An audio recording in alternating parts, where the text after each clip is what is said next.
saudara-saudara yang ada di ruangan ini maupun yang mengikuti via YouTube. Sebelumnya mari kita masuk dalam doa. Bapa dalam surga, kami mohon penyertaan Tuhan, pimpinan Tuhan, supaya ketika kami membaca kitab suci, kami juga dianugerahkan hikmat dan pengertian. Sehingga kami yang pertama boleh kagum oleh karena hikmat dan kebesaran-Mu, kami boleh lebih mengenal Engkau, dan Tuhan kiranya yang kedua kami juga boleh bersuka cita karena firman-Mu. Biarlah membawa sukacita yang mendalam dalam hati kami. Dan yang ketiga, biarlah ketika kami mendengar firman-Mu, kami mengerti dan kami boleh menjadi pelaku firman. Biarlah kami ya Tuhan pada hari ini sekali lagi boleh dipuaskan dan dikenyangkan oleh firman Tuhan. Berkata-katalah kepada setiap kami ya Tuhan, dalam nama Tuhan Yesus Kristus kami berdoa. Amin. Saudara sekalian, kita akan melanjutkan pembahasan mengenai Elia dan Elisa. Bulan yang lalu kita membahas mengenai suksesi dari Elia menuju ke Elisa di dalam 2 Raja-Raja pasal yang kedua. Kita mengulang sedikit, kita akan melihat slide yang pertama. Di dalam slide ini diperlihatkan mengenai rute yang ditempuh oleh Elia dan Elisa. Di dalam 2 Raja-Raja pasal yang kedua, ayat pertama dan kedua dikatakan mereka start dari Gilgal. Lalu dari Gilgal mereka pergi menuju ke Betel, ayat 3 dan 4. Dan di dalam kunjungan ke Betel, di situ Elia berjumpa dengan murid-muridnya. Jadi ternyata Elia sekarang tidak sendirian, Elia memiliki banyak murid. Elia punya sekolah-sekolah nabi yang berafiliasi dengannya. Nantinya setelah Elia naik ke surga, sekolah-sekolah nabi itu dikembangkan oleh Elisa. Lalu ayat 5 ke 6, setelah ke Betel, lalu ke Yeriko. Dan di sana juga ketemu dengan murid-murid dari sekolah nabi. Jadi kita lihat dari Gilgal, Betel, Yeriko, lalu kemudian mereka menyeberang sungai Yordan. Jadi saudara-saudara sekalian, kalau kita mengingat ya, rute Yosua pertama kali menyeberang sungai Yordan, mereka ke Gilgal dulu. Setelah mereka ke Gilgal, mereka ke Yeriko. Setelah ke Yeriko, mereka ke Betel. Nah, jadi sekarang seolah-olah ini ada kemunduran. Jadi Elia membawa Elisa untuk keluar lagi dari Yordan. Nah, sekarang setelah keluar seberang Yordan, yang kelima Elia terangkat ke surga. Lalu kemudian Elisa disuruh balik. Jadi rutenya Elisa itu adalah rute yang dilakukan oleh Yosua. Sekali lagi, kita melihat Elia melakukan reverse, balik, lalu kemudian keluar. Nah, sekarang sudah keluar dari Yordan. Kalau di dalam kitab Yosua, mereka ada di Sitim ya. Sitim lalu menyeberang Yordan sampai ke Gilgal, Gilgal ke Yeriko, Yeriko ke Betel. Persis sekarang adalah rutenya Elisa.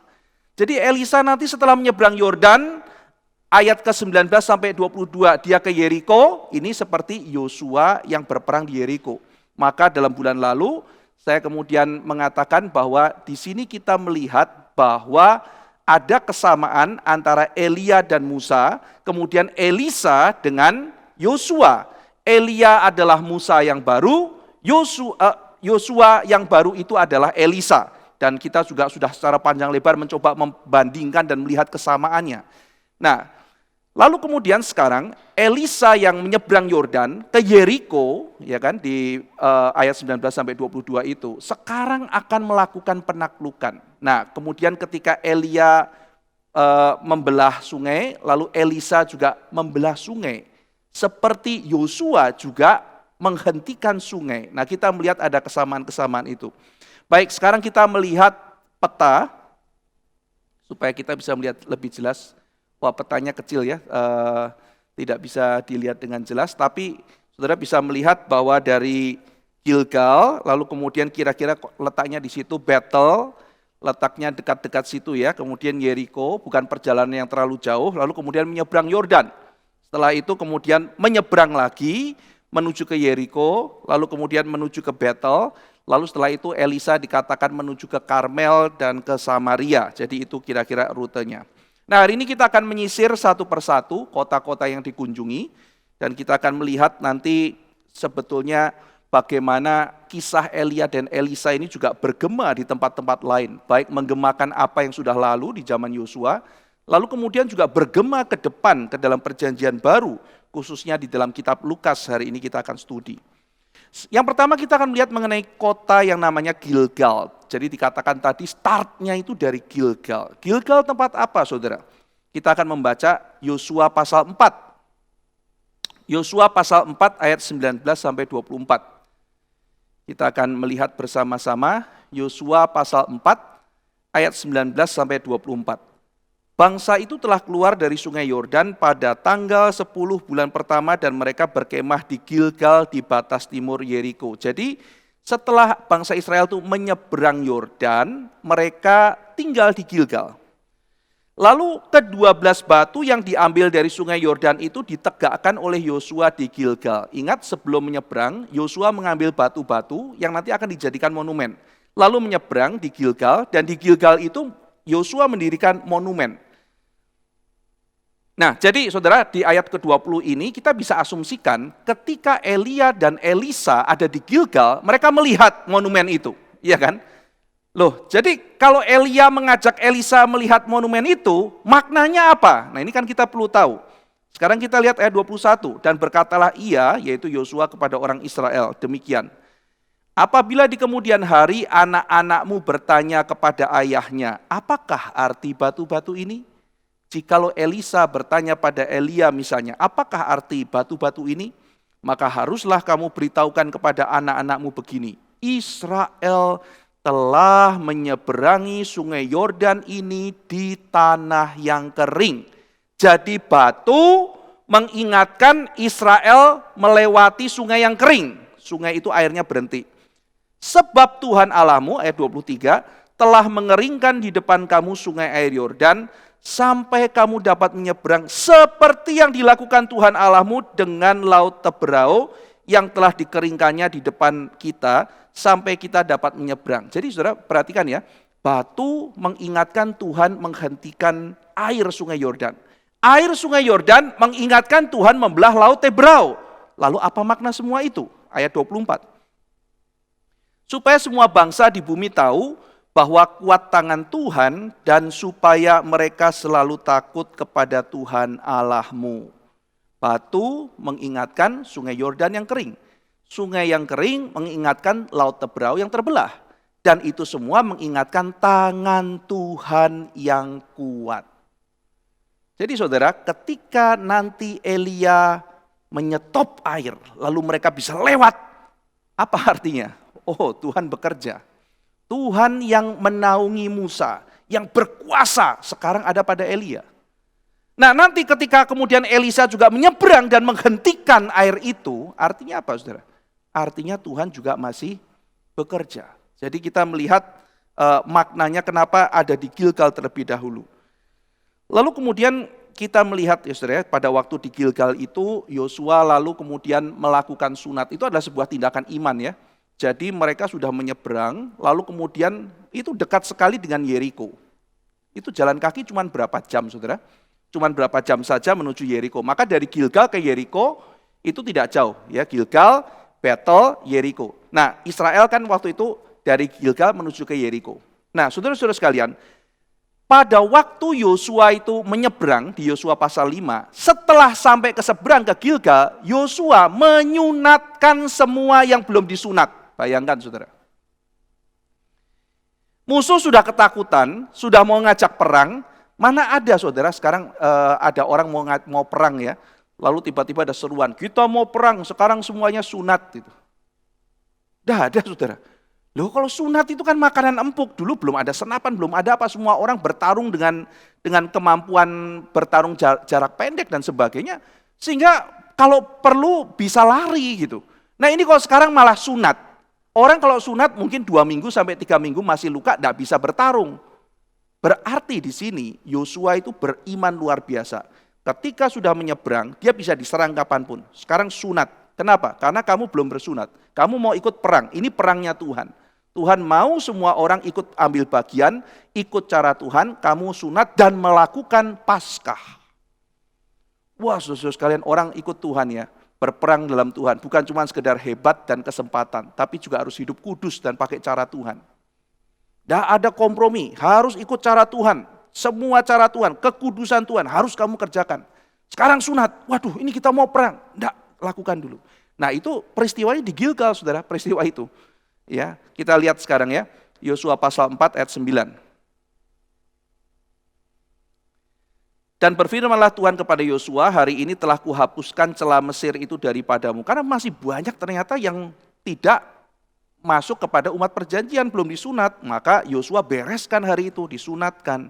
Itulah sebabnya nama tempat ini itu disebut Gilgal sampai sekarang. Nah jadi apa kaitannya kuhapuskan celah Mesir dengan kata Gilgal? Gilgal itu lafalnya dekat dengan kata Galoti dalam bahasa Ibrani. Galoti artinya aku telah menghapus. Tapi kata Gilgal itu juga bisa berarti lingkaran. Loh apa maksudnya lingkaran? Jadi bisa berarti Galoti, sehingga ayat 9 Tuhan mengatakan, ku hapuskan celah Mesir, aku menghapus ya. Tapi Gilgal juga berarti lingkaran yang menunjuk kepada monumen batu, ya batu-batu yang ditegakkan. Jadi Gilgal bisa berarti monumen batu, Gilgal bisa berarti aku telah menghapuskan. Itu ada dua pengertian kata Gilgal.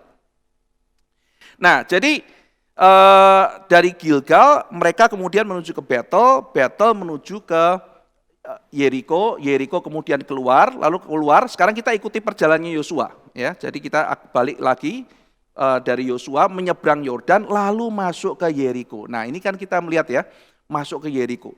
Kalau saudara dengar kata Yeriko, ingat apa saudara? Saudara, kadang-kadang kita muncul kata kota itu lalu terpikir sebuah peristiwa. Misalnya saya sebut Gettysburg di Amerika. Oh perang sipil, Abraham Lincoln. Nah langsung muncul. Oh Gettysburg itu perang sipil. Itu peristiwa mengenai adanya Abraham Lincoln, membebaskan budak dan sebagainya. Banda Neira, waduh itu dulu zaman dulu itu tempat untuk pembuangan proklamator kita pernah dibuang ke Banda Neira pada waktu itu. Wah itu tempat di mana ada banyak sekali pala, tetapi juga akhirnya menjadi satu tempat di mana pernah terjadi konflik sosial yang cukup besar. Nah jadi kita mengingat sesuatu tempat, kadang-kadang kita muncul banyak. Surabaya, oh kota pahlawan. Kota pahlawan dulu pernah ada itu peristiwa zaman 10 November, Bung Tomo pada waktu itu memimpin bagaimana perjuangan untuk misalnya Hotel Yamato pada waktu itu. Jadi kota itu dekat sekali dengan peristiwa-peristiwa yang mungkin melekat. Yeriko juga demikian saudara. Yeriko, kalau saudara bicara sama orang-orang di zaman itu, apa yang muncul dalam benak mereka? Yang pertama ya kisah Yosua, itu udah paling melekat pada Yeriko. Yeriko ya kisah penaklukan Kanaan, itu kota pertama yang dihabisi oleh Tuhan, yaitu kota Yeriko melalui Yosua dan orang-orang Israel yang pada waktu itu menyeberang sungai Yordan. Nah, jadi di sini dinyatakan penghakiman Tuhan atas kota Yeriko dalam Yosua pasal 6, ya kan? Dan setelah dihancurkan ada kalimat begini saudara, saya akan bacakan Yosua pasal 6 ayat 26. Ini ingatan akan Yeriko. Pada waktu itu bersumpahlah Yosua katanya, terkutuklah di hadapan Tuhan orang yang bangkit dan membangun kembali kota Yeriko ini. Dengan membayarkan nyawa anaknya yang sulung, ia akan meletakkan dasar kota itu. Dan dengan membayarkan nyawa anaknya yang bungsu, ia akan memasang pintu gerbangnya. Jadi dikutuk saudara. Kamu nggak boleh bangun lagi. Barang siapa membangun kembali kota ini, itu akan kena kutuk. Itu dikatakan di sini, terkutuklah di hadapan Tuhan yang bangkit gitu ya. Jadi ini satu kutukan yang diberikan Tuhan melalui Yosua. Saudara, setelah kejadian ini, kita masih bisa mencatat ada aktivitas di kota Yeriko. Jadi kan nanti dibangun itu di zamannya Raja Ahab ya. Tapi sebelum Raja Ahab, ternyata kota Yeriko ini ada aktivitasnya. Misalnya kalau saudara membaca kitab Hakim-Hakim, itu ada aktivitas orang-orang di Yeriko. Jadi di Hakim-Hakim itu dikatakan ada satu kota yang direbut. Namanya adalah kota pohon korma. Jadi kota pohon korma atau City of Palms. Nah kota pohon korma atau City of Palm itu nama lainnya dari Yeriko. Jadi Yeriko termasuk salah satu kota yang diduduki di kitab Hakim-Hakim. Lalu kemudian di situ juga di zaman Raja Daud, kota itu menjadi satu tempat yang dimana Daud mengatakan pada seorang anak buahnya untuk tinggal di situ untuk sementara waktu. Jadi ternyata tidak boleh membangun itu mungkin tidak boleh membangun difungsikan sebagai benteng kah atau difungsikan sebagai sesuatu tertentu. Tetapi bukan berarti tidak ada kotanya sama sekali dan tidak ada aktivitasnya sama sekali. Karena di Alkitab masih dicatat kotanya bisa dimiliki, bisa diduduki, ada aktivitas. Jadi mungkin ada site tertentu atau hal tertentu yang tidak boleh dibangun. Ya, kira-kira mungkin seperti itu. Di Alkitab tidak dijelaskan dengan detail apa yang tidak boleh dibangun. Nah, saudara, tapi di situ Yosua sudah memberitakan firman Tuhan, siapa yang berani membangun akan dihabisi oleh Tuhan. Nah, saudara-saudara sekalian, tetapi ada orang yang berani membangkang. Nah, jadi kisah Yeriko bicara soal Yosua, kutukan Yosua dan pembangkangan oleh satu orang namanya Hiel. Kita sekarang lihat kitab 1 Raja-Raja pasal 16 ayat 34 mengenai seorang bernama Hiel. Saya bacakan ya saudara. Pada zamannya itu, Hiel orang Betel. Nah sekarang muncul ya, sebelumnya perikopnya ini bicara mengenai seorang raja yang jahat namanya Ahab.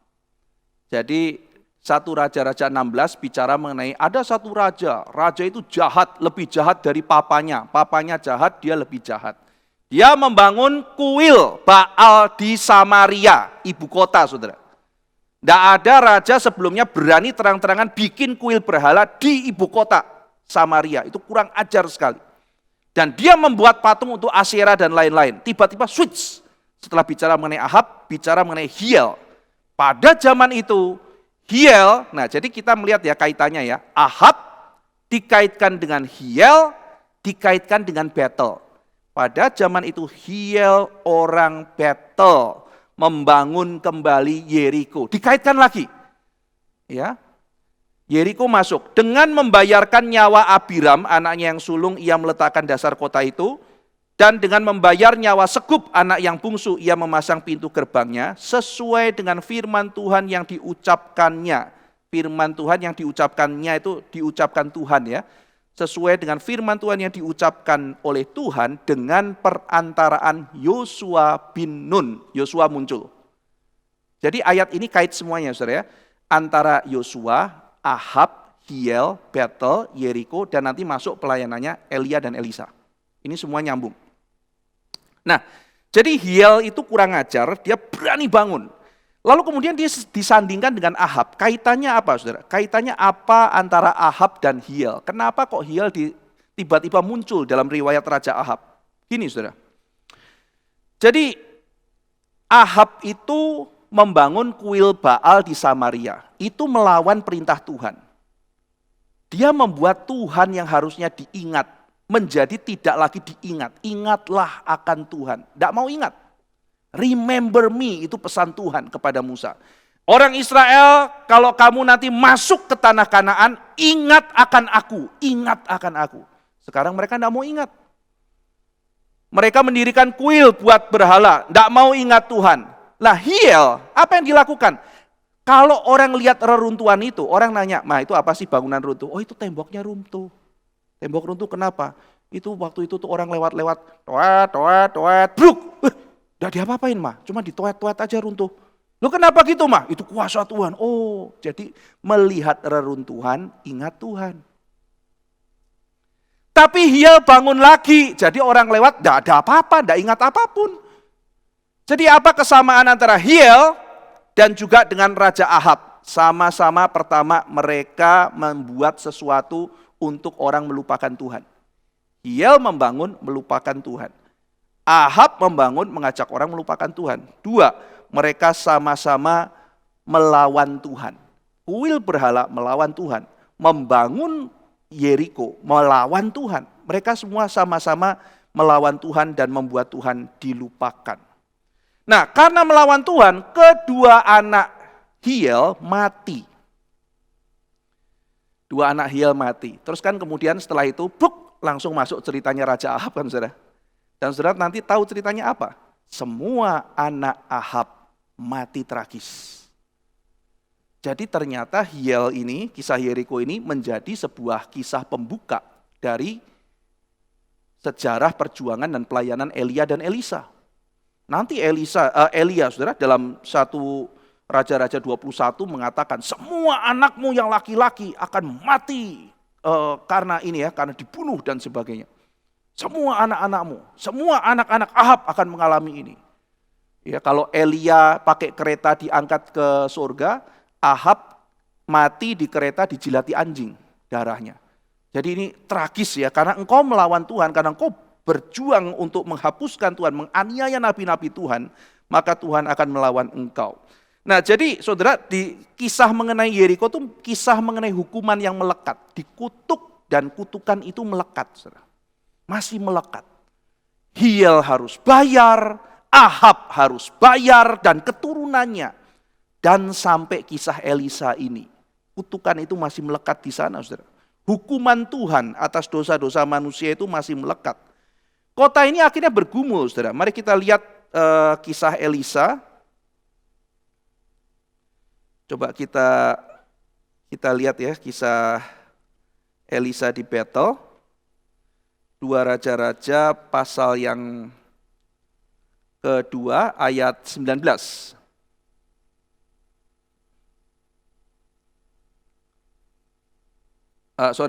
Kisah Elisa di Yeriko ya. 2 Raja-Raja 2 ayat 19 sampai 22. Berkatalah penduduk kota itu kepada Elisa, cobalah lihat, letaknya kota ini baik seperti tuanku lihat, tetapi airnya tidak baik dan di negeri ini sering ada keguguran bayi. Jadi kalau air pun sudah tidak menyehatkan, bahkan membawa kematian, apalagi yang bisa diharapkan? Jawabnya, ambillah sebuah pinggan baru bagiku dan taruhlah garam di dalamnya. Maka mereka membawa pinggan itu kepadanya, kemudian pergilah Elisa ke mata air, mereka dan melemparkan garam itu ke dalamnya serta berkata, beginilah firman Tuhan, telah kusehatkan air ini maka tidak akan terjadi lagi olehnya kematian atau keguguran bayi.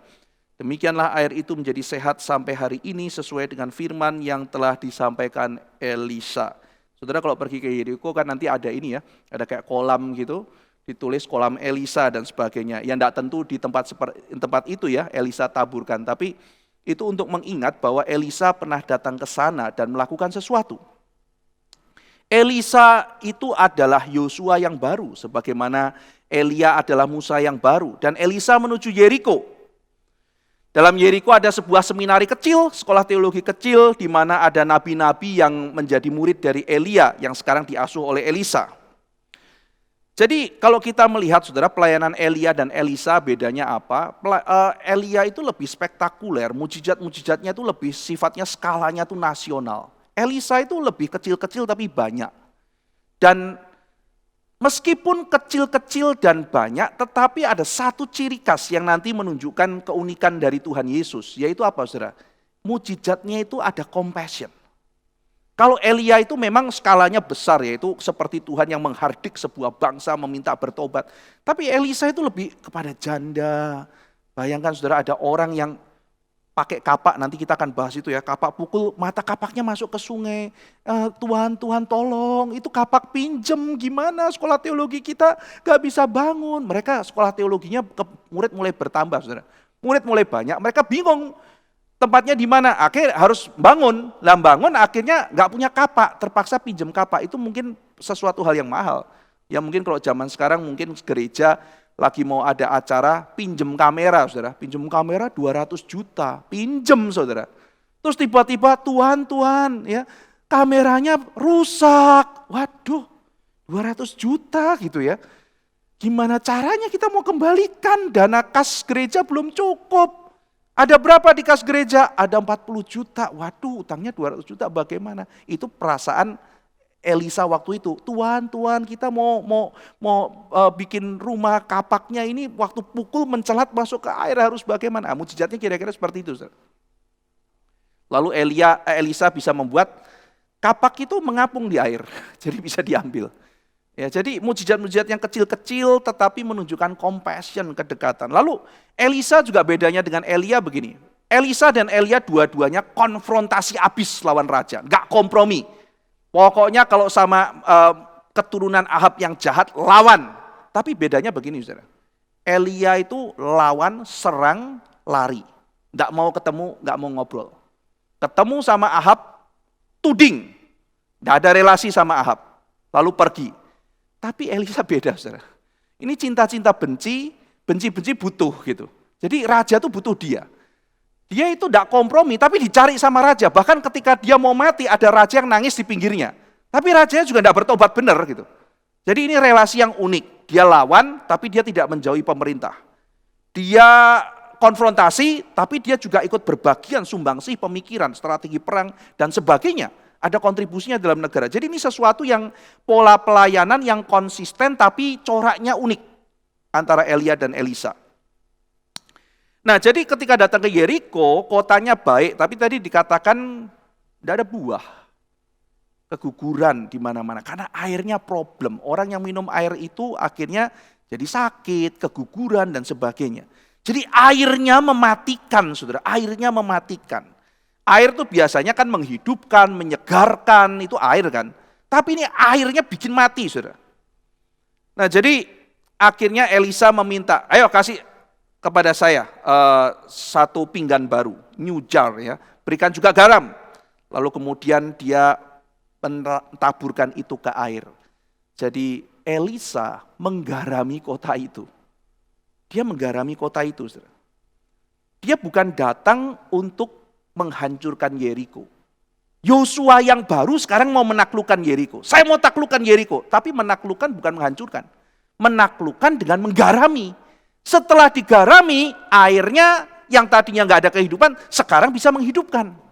Karena ada orang yang percaya Tuhan, yang membawa kuasa Tuhan masuk dalam kota, dan menggarami kota itu. Menaklukkan kota itu dengan menggaraminya. Akhirnya jadi hidup. Ya, memberikan kehidupan, mensejahterakan. Saudara, jadi ini menjadi cara kita menaklukkan kota. Saudara. Menaklukkan kota bukan menghancurkan, menyerang, lalu kemudian mencelakai, tetapi kita seperti Yosua yang baru, yang masuk ke Yeriko, kita menaklukkan Yeriko dengan menggaraminya, memberikan kuasa kehidupan dari Tuhan ke dalam kota itu, ke dalam komunitas itu, sehingga akhirnya dari mati menjadi hidup, dari mandul menjadi berbuah. Itu yang dilakukan oleh Elisa. Dan di sini saudara-saudara sekalian tentu saja bukan garam kita percaya, bukan kita kemudian menaburkan garam, oh kalau gitu caranya saya pakai garam, saya taburin. Bukan begitu, saudara. Kalau saya ada rumah baru, saya taburin garam. Kalau saya misalnya ada kantor baru, saya taburin air garam. Karena itu yang dilakukan Elisa. Bukan itu, bukan ritual itu, saudara. Ini kan melambangkan kuasa firman Tuhan, saudara, yang mengubah manusia. Jadi kita belajar percaya bahwa kuasa firman itu bisa memberi kehidupan kepada satu kota yang sudah mati. Satu kota sudah mati, Elisa membawa firman Tuhan dan dihidupkan lagi. Itu bagian ini mau bicara begitu, saudara. Ada buah lagi, ada buah ditaklukkan dengan cara apa? Diselamatkan, diberikan kehidupan. Melalui pembersihan dalam Kristus, ada buah yang sejati. Mereka tidak lagi mandul, mereka tidak lagi keguguran. Nah saudara, maka kemudian para ahli kan banyak sekali sekarang yang menulis saudara bahwa kitab Lukas itu sebetulnya ditulis di dalam kerangka Elia Elisa. Wah itu nanti kalau saya bisa mau tunjukkan itu banyak sekali saudara. Jadi sebetulnya ada banyak kisah Elia Elisa itu yang muncul di kitab Lukas. Ya misalnya kalau kita melihat di pasal 9 ya, itu pasal 9 paling banyak sekali saudara. Elia, Elisa, dan Kristus. Jadi pada intinya adalah Kristus itu pelayanannya seperti Elia dan Elisa, tapi jauh melampaui mereka. Itu kalau saudara membaca kitab Lukas itu selalu ada begitunya. Ya misalnya ada orang yang datang ketemu Tuhan Yesus lalu bilang, Guru, orang tuaku itu, aku mau ikut engkau, tapi aku mau tunggu orang tuaku mati dulu. Ya kan, itu kan pertanyaannya Elisa, saudara. Elisa kan datang, aku mau ini, aku mau pamit dulu sama papa mamaku. Gitu. Tapi kalau Elia bilang sama Elisa, pergilah. Tuhan Yesus bilang, biar orang mati kuburkan orang mati. Loh kok beda gitu? Ya sama tapi beda gitu. Nah, saya tidak menjelaskan hari ini kenapa Tuhan Yesus jawab begitu ya. Terus kemudian ketika di kota yang sama, saudara, kota Samaria, ditolak. Terus Yohanes bilang, Guru, nolak tuh. Ya, baru turun dari gunung kan, transfigurasi. Ketemu Elia, masih seger Elianya. Guru, Samaria tolak, biar aku doa minta api dari langit bakar mereka. Di mana saudara bisa menjumpai ada api langit membakar orang di Samaria? Ya di kitab 2 Raja-Raja pasal pertama kan, Elia itu. Dan waktu itu Elia berdoa api turun dari langit. Tapi sekarang ketika murid-muridnya bilang, guru aku mau minta. Tuhan Yesus ngapain? Dimarahin gitu. Aku Elia, aku lebih gede dari Elia. Tapi bukan caranya main bakar seperti itu.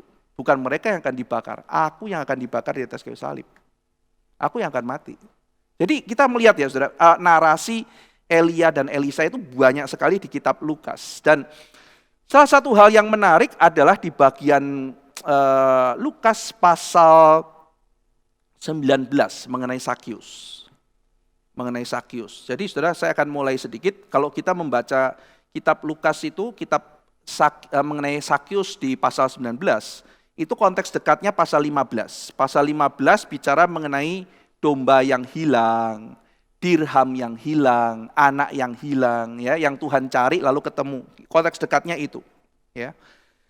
Nah, cerita itu muncul karena Tuhan Yesus tuh kok makan bareng orang-orang yang tidak diharapkan. Jadi kan seringkali begitu ya, mereka tuh bingung gitu. Tuhan, kamu tuh kok pelayanan kayak gini, saya jadi bingung ikut Tuhan gitu.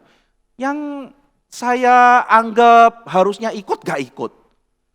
Ya, kalau di kitab Markus itu kan dibilang Tuhan Yesus dibilang kerasukan setan sama ahli-ahli Taurat. Kan mereka bingung. Lah kok yang ngerti kitab suci kan harusnya ini Mesias, mereka ngerti kitab suci.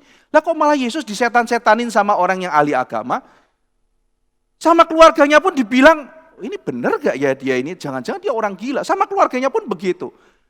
Orang yang harusnya ikut kok nggak ikut. Lah kok orang yang harusnya nggak ikut, yang namanya pemungut cukai, yang namanya itu perempuan sundal, yang orang-orang nggak benar, lah kok ikut dia semua, orang selot. Kenapa ikut dia, malah ikut makan semeja? Murid-murid itu bingung, saudara. Murid-murid bingung, maka Tuhan Yesus banyak ngajar kan. Perumpamaan tentang penabur, misalnya itu kan menjelaskan, kenapa kok kamu lihat kayaknya orang itu harusnya ikut tapi nggak ikut. Kenapa kok firman bekerja, ada orang yang ikut, ada yang enggak. Ternyata firman datang itu ya, respon orang itu berbeda-beda. Itu Tuhan Yesus jelaskan. Tuhan Yesus berikan pengajaran ke murid-murid. Ya kan? Nah, termasuk adalah kenapa kok sekarang orang-orang ini menggerutu, ya, padahal ada orang diselamatkan, ya, lalu kemudian muncul kisah Abraham, tokoh Abraham muncul banyak di kitab Lukas, dan juga nanti di kisah Sakyus itu muncul Abraham, karena mereka mengklaim mereka itu keturunan Abraham. Nanti Yesus mau menunjukkan banyak yang mengaku anak Abraham, tapi sedikit anak Abraham yang sejati. Itu nanti mau ditunjukkan sama Tuhan Yesus. Nah, yang menarik adalah kalau saudara membaca kitab Lukas, tidak ada nama kota yang penting selain Yerusalem. Jadi Yerusalem itu kota yang banyak disebut di Injil Lukas. Tapi selain nama Yerusalem, ada satu kota yang disebut secara unik. Yang lain enggak loh saudara, tapi secara ini spesifik ini disebut, yaitu apa? Yeriko. Coba kita lihat Lukas 18 ayat 35 ya. Nah, ini saya jejerkan ya. 2 kali loh saudara. Mau masuk, Lukas 18 ayat 35 ngomong. Waktu Yesus hampir tiba di Yeriko, ada seorang buta yang duduk di pinggir jalan dan mengemis. Nanti orang itu kan disembuhkan sama Tuhan Yesus ya. Lalu Lukas pasal 19 nih, ini sebelum kisah Sakyus. Diulang sekali lagi. Yesus masuk ke kota Yeriko. Yang lain, saudara, Injil yang lain, dia ada di sini, ada di situ, itu penting. Tapi ini kenapa sampai 2 kali, saudara? Sampai 2 kali. Yeriko. Kenapa 2 kali? Yeriko ini muncul. Dan apa sebetulnya yang mau digagas? Dan kalau kita melihat pasal 9 ya, antara kisah mengenai Elia dan Elisa, maka kita bisa mengambil kesimpulan, Lukas mau mengingatkan kita akan peristiwa Yeriko, yaitu 2 kejadian, Yosua dan juga Elisa. Ya.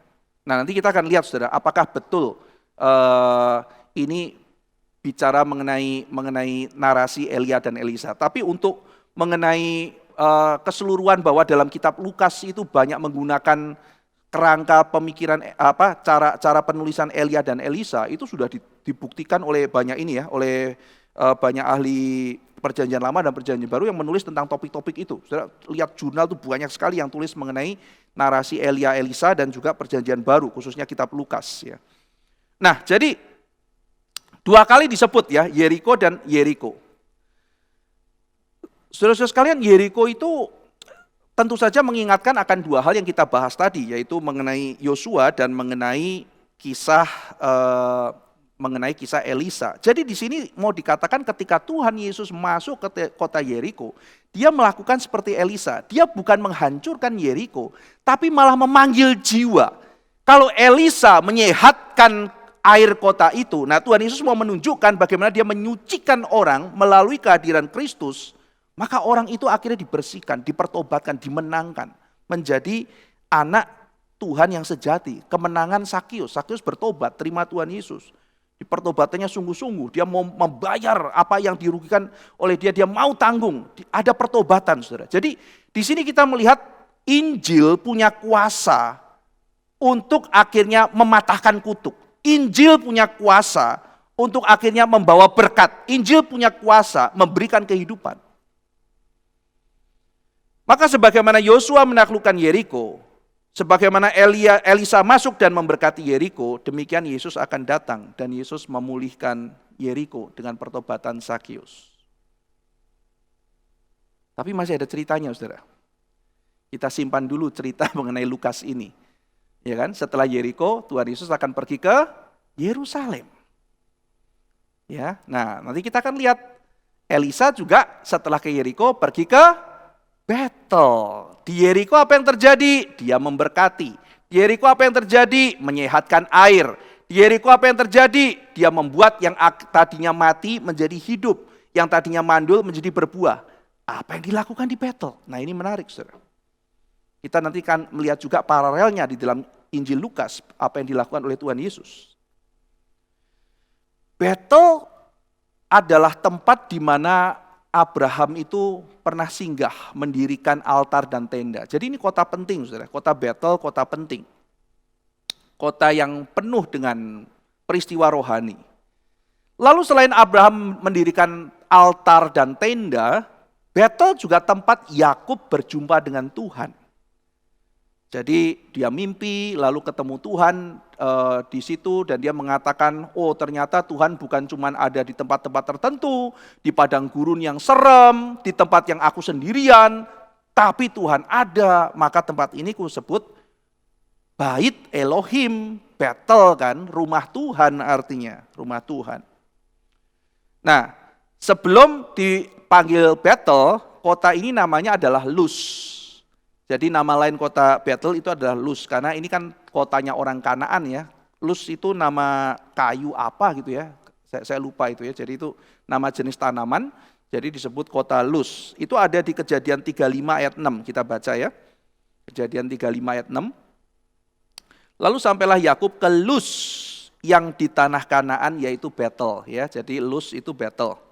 Ia dan semua orang yang bersama-sama dengan dia. Ya, jadi ini kota penting, kota di mana Yakub berjumpa dengan Tuhan, kota juga di mana Yakub itu sempat tinggal di situ.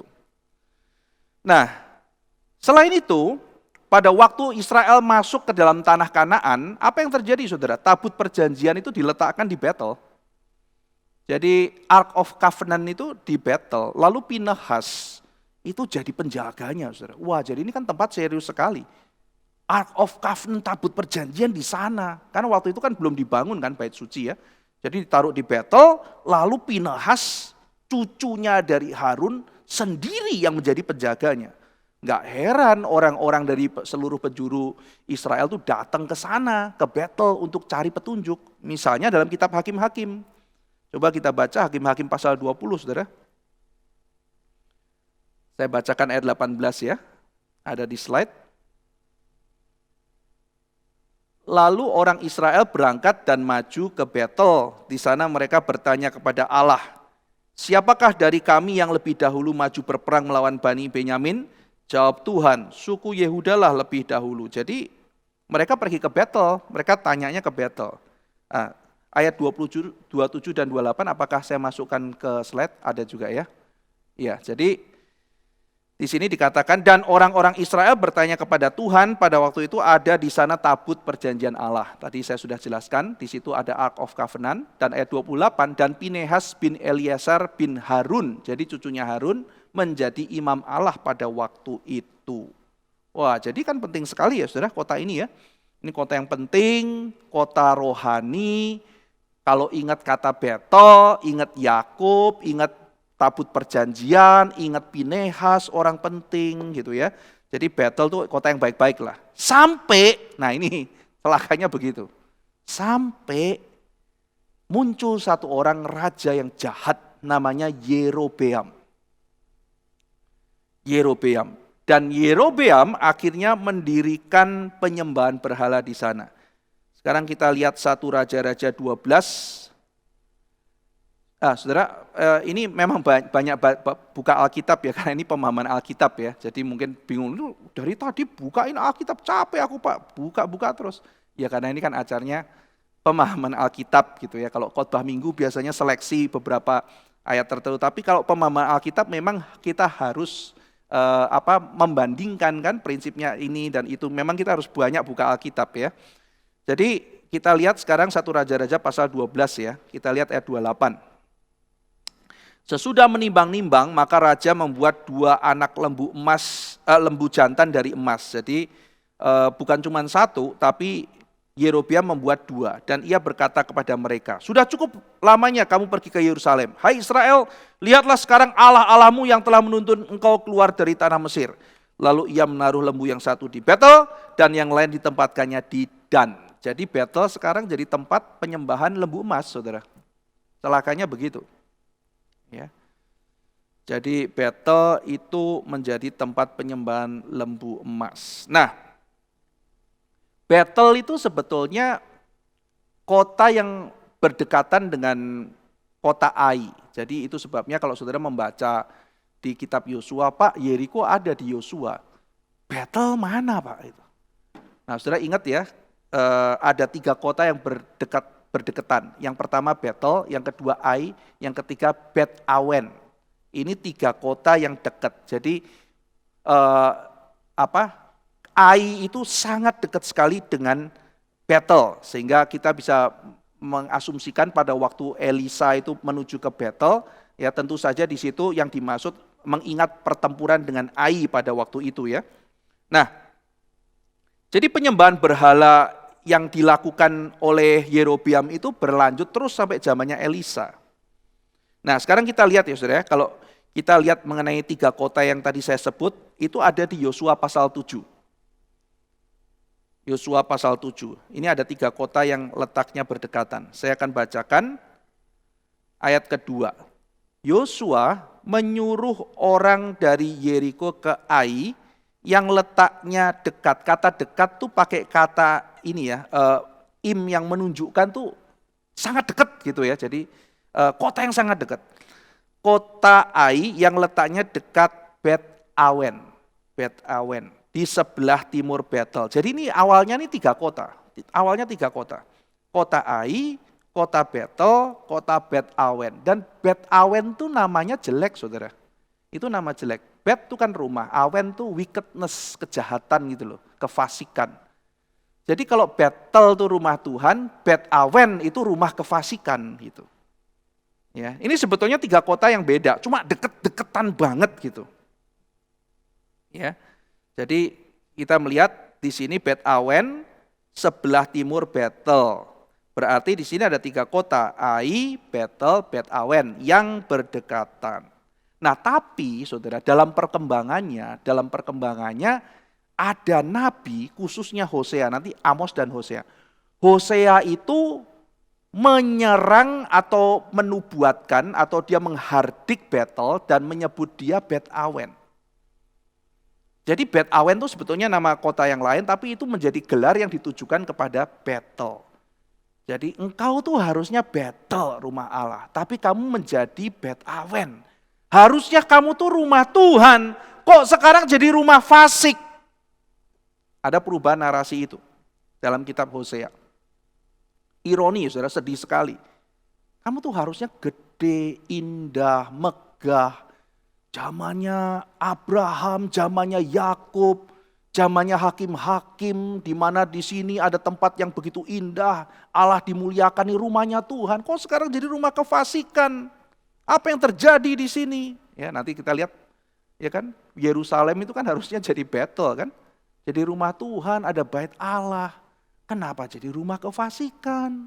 Yesus sampai marah, tunggang balikan bait Allah, Tuhan Yesus marah di situ. Bukannya Tuhan Yesus mengatakan, wow ini battle, puji Tuhan, ini banyak orang beribadah. Enggak, saudara, Tuhan Yesus marah di situ. Battle kok jadi Bet Awen gitu. Ya, coba kita lihat misalnya di kitab Hosea pasal 4.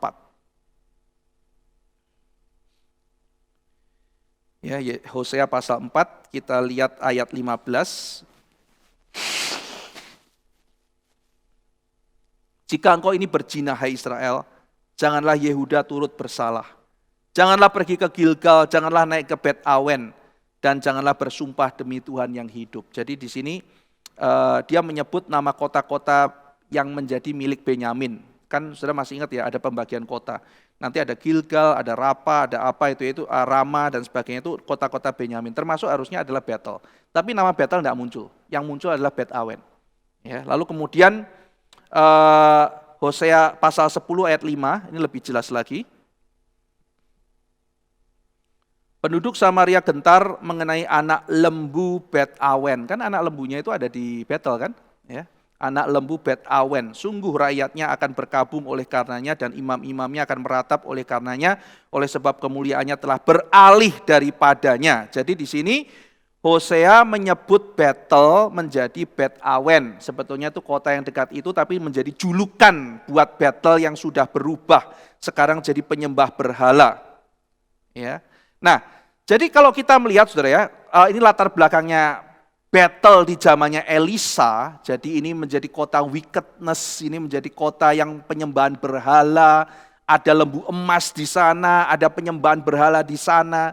Jadi kita teringat ya, kalau dulu Elia berhadapan dengan Nabi Baal di Karmel, sekarang Elisa ini masuk ke sarangnya tempat penyembah berhala.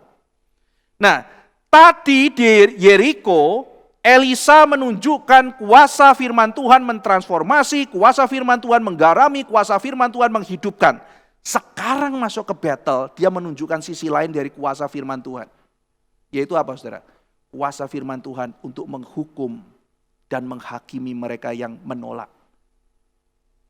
Kita melihat itu di Betel.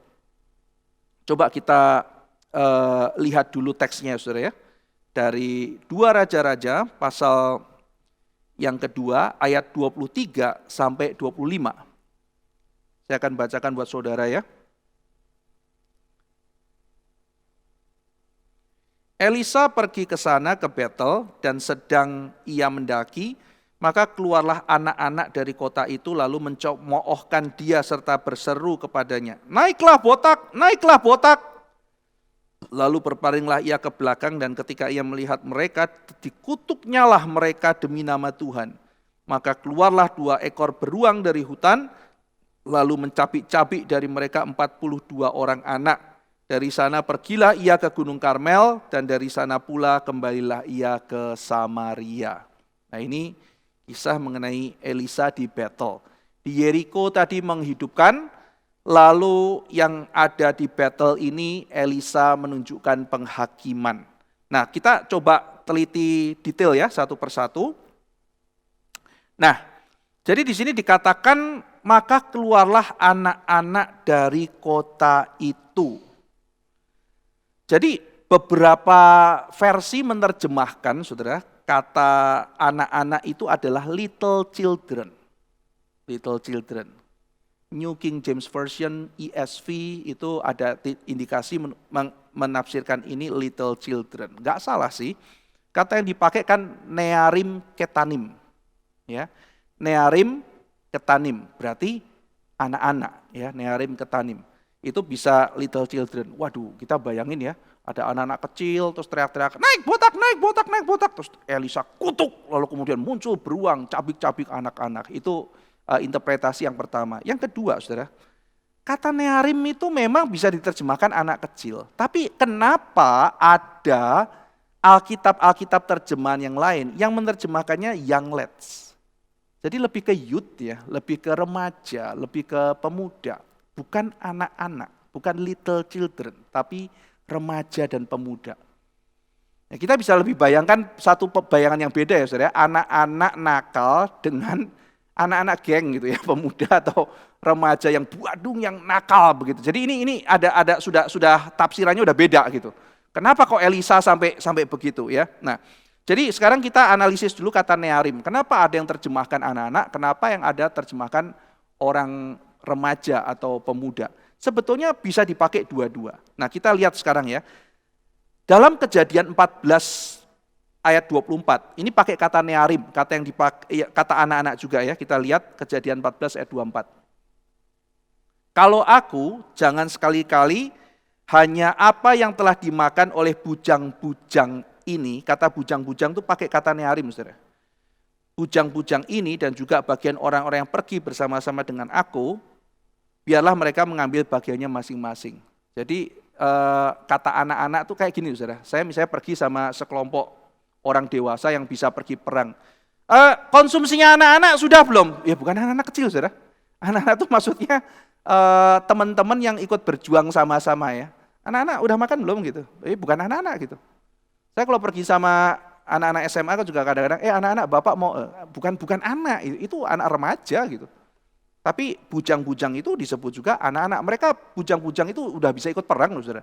Gak mungkin anak kecil gimana perang gitu ya, perang-perangan mereka itu. Ini pergi melawan musuh yang kuat, itu berarti mereka paling enggak itu adalah orang-orang yang sudah cukup dewasa gitu. Jadi kata nearim juga bisa ditunjukkan kepada orang yang muda ya, orang muda bukan anak-anak. Yang kedua, Kejadian 34 ayat 19.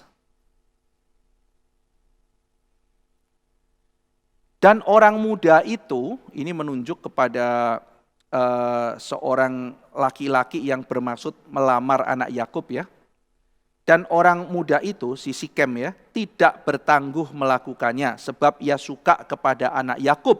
Lagi pula ia seorang yang paling dihormati di antara kaum keluarganya. Jadi orang muda ini diterjemahkan orang muda, katanya sama loh, nearim. Nah, tapi di sini terjemahkan bukan little children tapi anak muda. Kenapa? Karena di sini dia sudah bisa memberikan lamaran kepada seorang gadis, berarti dia sudah cukup umur untuk menikah paling tidak. Mungkin belasan ya atau mungkin 20-an, kita tidak tahu ya. Yang ketiga, Yosua 6 ayat 23.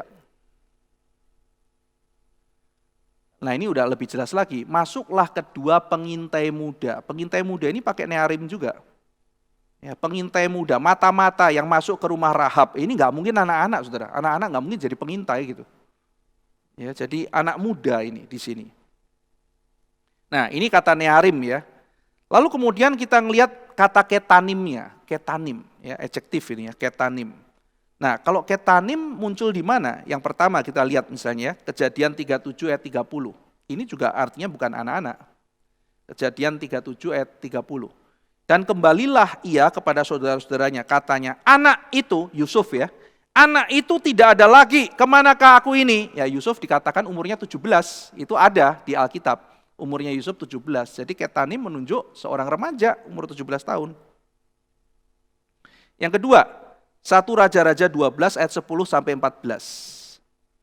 Nah, saya baca hanya ayat 10 saja. Lalu orang-orang muda yang sebaya dengan dia itu, ini penasihat-penasihatnya Raja Rehoboam. Jadi dikatakan dia itu pakai penasihat-penasihat yang muda. Sehingga akhirnya nasihat-nasihatnya itu sembarangan dan akhirnya menghancurkan dia. Nah, jadi muda di sini ya sebaya dengan dia, bukan anak-anak, tapi mungkin juga dibandingkan dengan penasehat yang mumpuni masih terlalu muda, kira-kira seperti itu. Ya, nah, jadi dari kesimpulan beberapa ayat ini kita bisa melihat bahwa ini sebetulnya kemungkinan besar bukan anak kecil, tetapi sebagaimana beberapa terjemahan lebih menerjemahkan ini adalah anak muda ya, anak muda. Anak muda. Jadi sekelompok anak muda yang kemungkinan itu adalah justru orang-orang penyembah berhala juga. Jadi ini scene-nya adalah scene pertempuran antara orang-orang yang bukan orang iseng, tapi orang yang menyembah berhala yang nggak suka ada hamba Tuhan yang datang. Bukan anak-anak kecil yang iseng atau sekedar meledek, bukan begitu, saudara. Nah, jadi kelompok ini dibedakan dengan kelompok nabi yang jadi pengikutnya Elia ya. Jadi ini bukan kelompok pengikut Elia, tapi ini sekelompok anak muda yang mungkin adalah pengikut Baal yang menghalangi pelayanan Elisa masuk ke Betel. Ada yang sampai taksir ini adalah semacam gengnya rumah Baal, tapi kita nggak tahu itu benar apa enggak gitu ya. Ada yang tafsir seperti itu. Jadi ini adalah seperti peperangan. Yang jelas adalah setan sepertinya tidak suka proyek teritorinya itu dirusak oleh kehadiran Elisa. Maka muncul sekelompok anak muda yang berusaha menghancurkan reputasi Elisa sebagai hamba Tuhan. Berusaha untuk menjatuhkan mentalnya Elisa sebagai hamba Tuhan. Sehingga akhirnya dia tidak punya kekuatan lagi untuk bertarung di battle ya. Karena dia harus bertarung melawan ilah-ilah palsu di situ. Sebagaimana Elia di Karmel, sekarang Elisa akan bertarung melawan penyembahan berhala lembu emas yang ada di kota Betel. Nah, hanya saja kan sekarang posisinya sulit ya saudara. Karena Elia pada waktu itu demikian strong, demikian kuat, bisa hentikan hujan selama 3,5 tahun, sehingga orang nabi-nabi Baal itu ketemu dia juga keder. Ini bukan orang sembarang, ini sudah proven gitu. Ini udah terbukti gitu. Kalau aku nggak ngomong, hujan tidak akan turun. Beneran loh saudara, nggak turun loh. Orang juga mikir, ini orang punya kuasa begitu besar, doa sampai Tuhan menjawab doanya dia. Satu orang loh bilang hujan gak turun, benar-benar hujan gak turun bertahun-tahun. Proven saudara, mana ada orang punya kuasa besar kayak dia. Wah orang takut saudara sama Elia. Gak main-main, udah gitu nabi-nabi Baal kalah pula.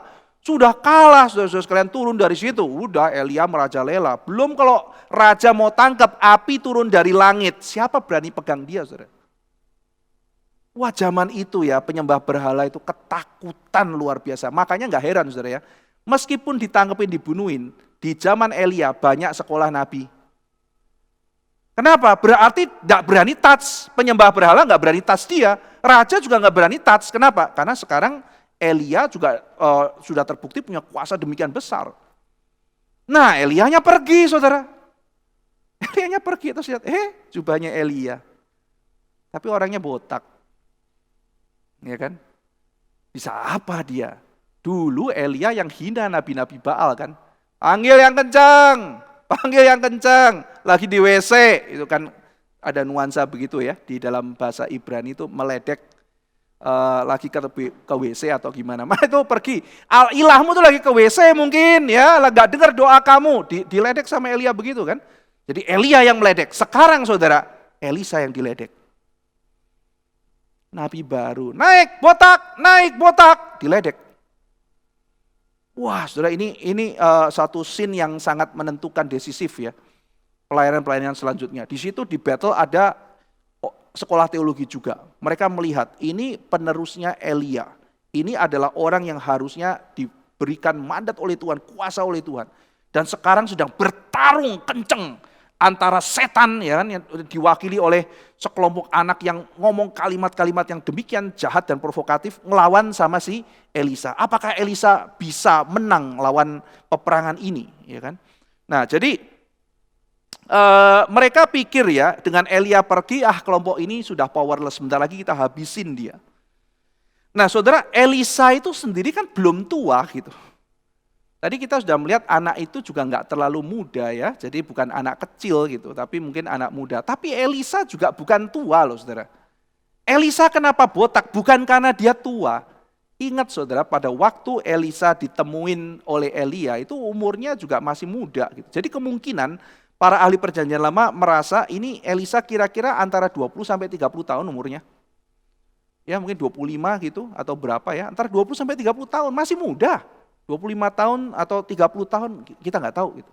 Masih muda saudara. Jadi ini bukan orang tua lawan anak-anak, bukan saudara gitu ya. Tapi ini adalah anak muda lawan anak muda juga gitu. Anak muda lawan anak muda, ini nabi muda saudara, masih muda usianya gitu ya. Tapi kenapa botak? Ada yang bilang, mungkinkah kebotakan dini gitu. Jawabannya lebih masuk akal saudara, orang kalau lagi sedih, gurunya kan baru pergi. Terangkat ke surga? Iya, terangkat surga. Tapi sudah tidak ada lagi di sini. Gitu. Gurumu kan tidak mati, diangkat Tuhan ke surga. Iya, tapi sudah tidak ada di sini. Aku nggak ketemu lagi. Nanti baru ketemu lagi. Tapi sekarang guruku sudah tidak ada. Aku harus menjalankan sendirian. Itu sudah kayak bapakku, sudah kayak papa rohaniku. Aku kehilangan.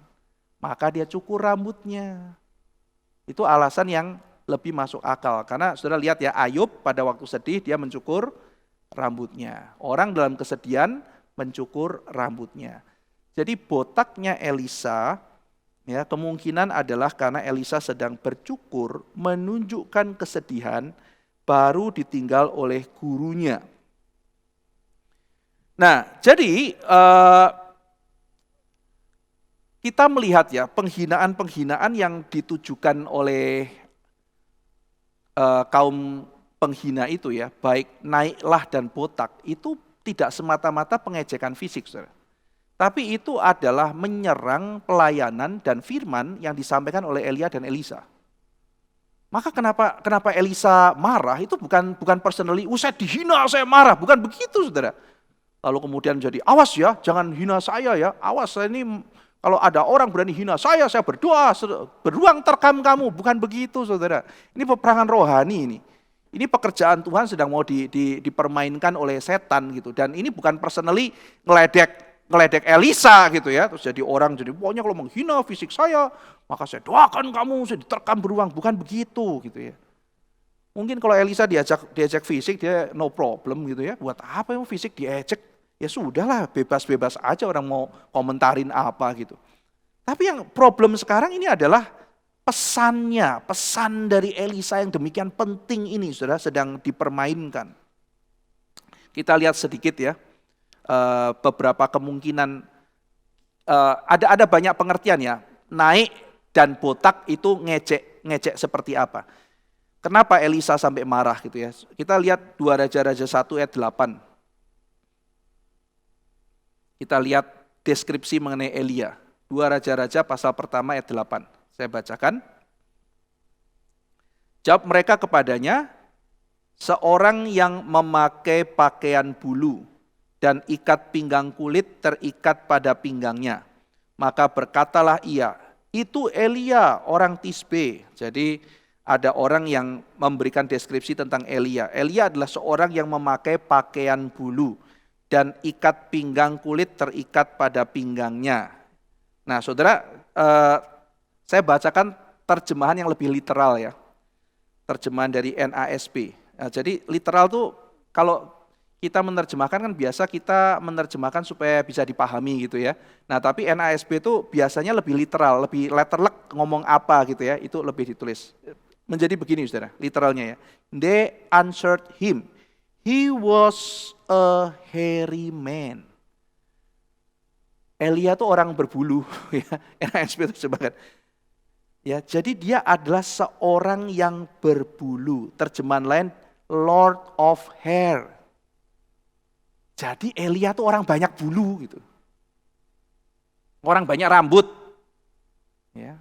Apakah ini menunjuk bahwa dia bukan sekedar berpakaian bulu, tapi dia orang yang tidak bercukur? Ingat Samson ya, Samson seorang nasir Allah, dia rambutnya dibiarkan tergerai dan bagi Samson itu adalah, dalam kisah Samson itu sumber kekuatan dia, yang menunjukkan bahwa janjinya kepada Tuhan itulah sumber kekuatannya.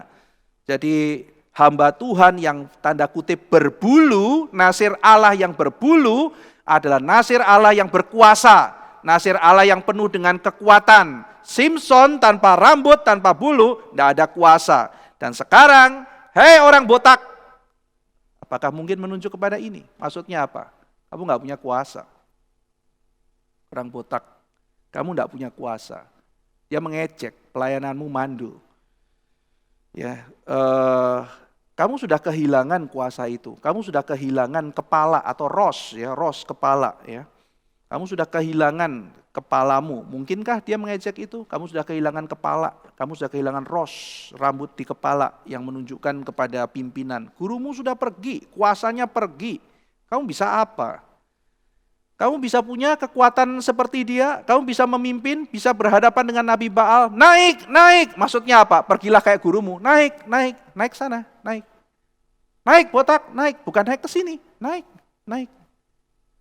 Mati aja kamu, pergi. Ya, nggak ada gunanya. Dia menghina jabatan Elisa. Dia menghina urapan Tuhan. Dia menghina penunjukan Tuhan. Dan Tuhan tidak mau pelayanan yang sudah Tuhan tegakkan diinjak-injak oleh nabi palsu. Mereka menghina Tuhan dengan menghina pekerjaan Tuhan. Mereka menghina Tuhan dengan menghina utusan yang dipakai menyampaikan firman Tuhan.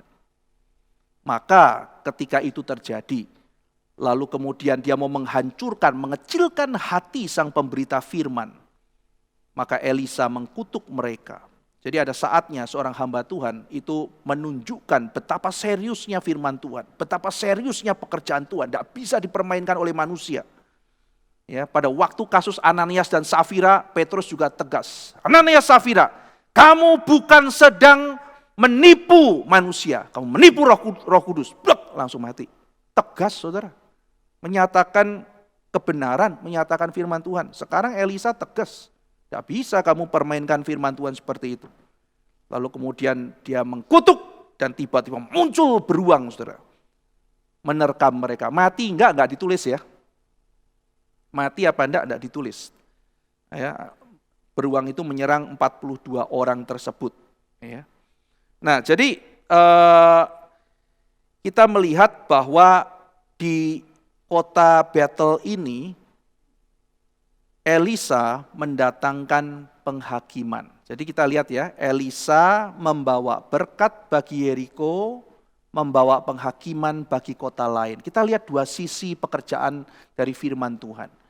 Firman Tuhan itu berkuasa mentransformasi, memulihkan, menyuburkan. Tapi firman Tuhan tidak kembali dengan sia-sia. Loh mana Pak enggak kembali sia-sia?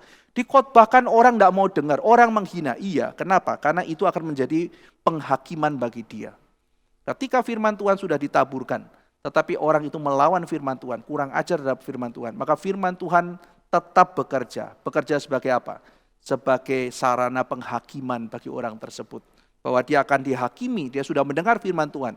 Tetapi dia tidak bertobat, dia tidak menghargai firman Tuhan. Dia tidak menghargai kabar sukacita, maka akan menjadi penghakiman buat dia. Nah, saudara-saudara sekalian, Betel yang harusnya menjadi rumah Tuhan, kok jadi Bet Awen? Maka Betel bukannya mendapatkan sebuah berkat, malah Betel mendapatkan penghakiman. Yeriko yang dikutuk, kota terkutuk, tetapi dengan rendah hati datang, Elisa tolong, ini gini bagaimana, dan ada pemulihan. Dan Kristus masuk ke Yeriko, dia lihat seorang bernama Sakeus. Sementara ada yang ngomel-ngomel merasa suci, Sakeus datang dengan hati terbuka, dan Sakeus dipulihkan. Sementara ketika Tuhan Yesus masuk ke kota selanjutnya, setelah dari Yeriko dia masuk ke Yerusalem. Dan di kota Yerusalem dia lihat apa, saudara? Bait Allah, inilah Betel. Tapi isinya bukan Betel, saudara, berhala. Mereka jualan di tempat itu, dia porak-porandakan Bait Allah. Kenapa? Karena itu menjadi tempat penyamun. Ini rumah Allah, kenapa jadi sarang penyamun? Kenapa jadi Bet Awen? Ini kan Betel. Kenapa jadi begitu? Dan apa yang dilakukan oleh Tuhan Yesus kemudian, saudara? Dia memberikan nubuatan. Bagaimana Yerusalem akan dihancurkan. Di kota yang penting itu. Di kota yang katanya banyak orang suci.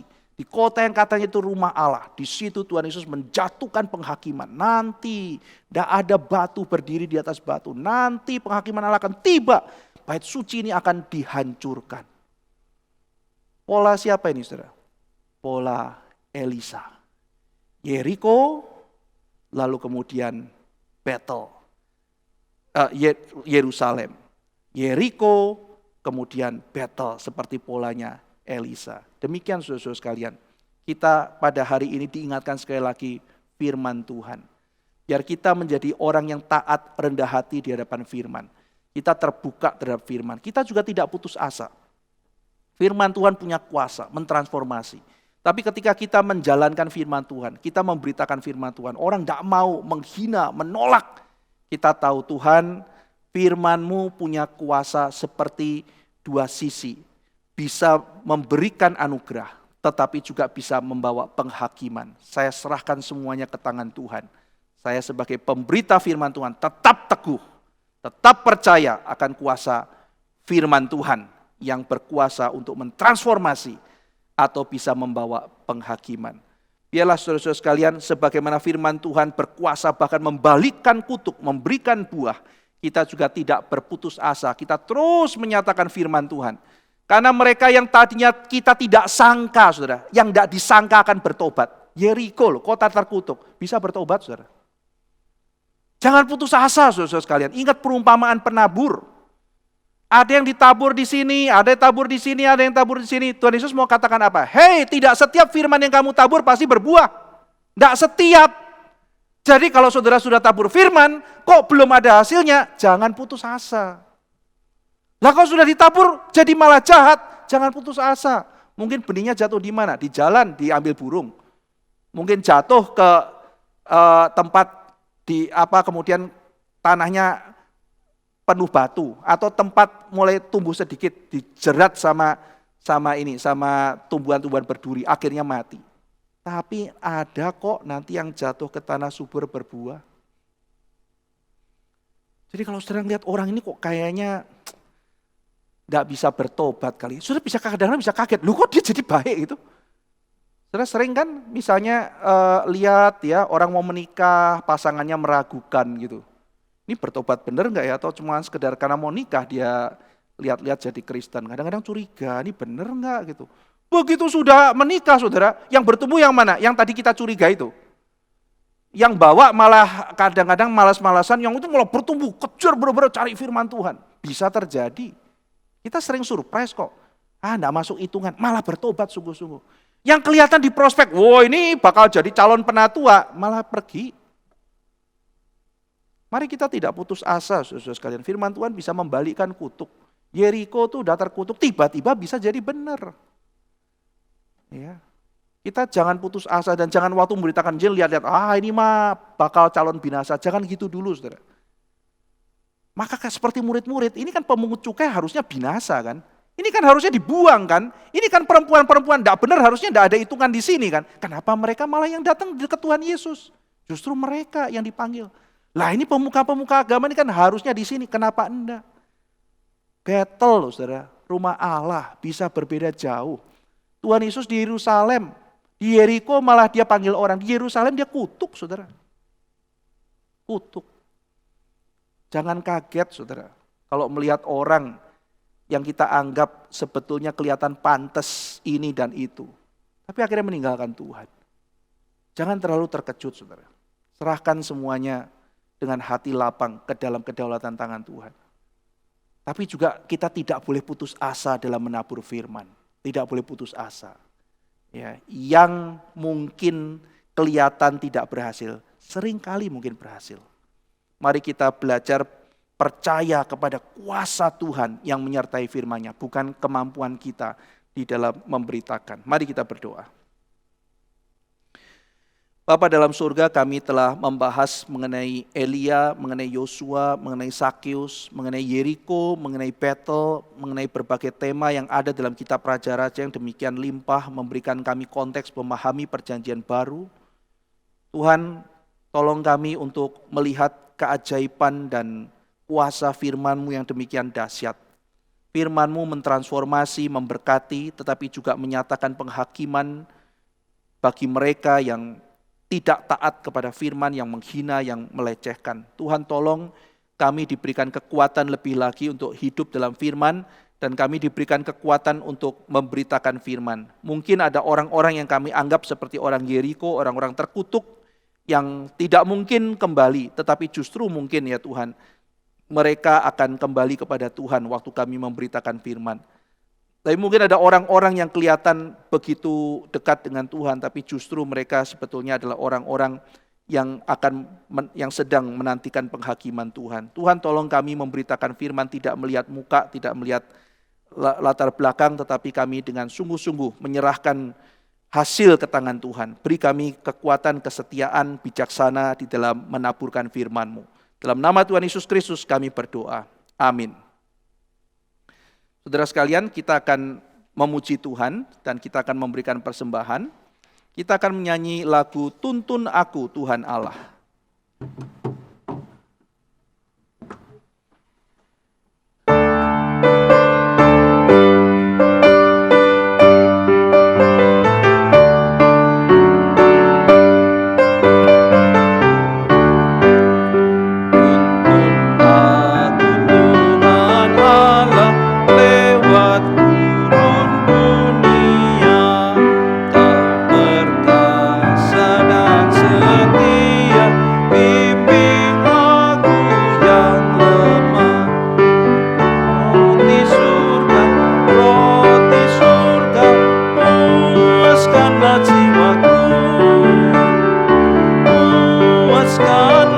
jiwaku, buka sumber air hidup, penyembuhan jiwaku, dan berjalanlah di depan dengan tiang awanmu.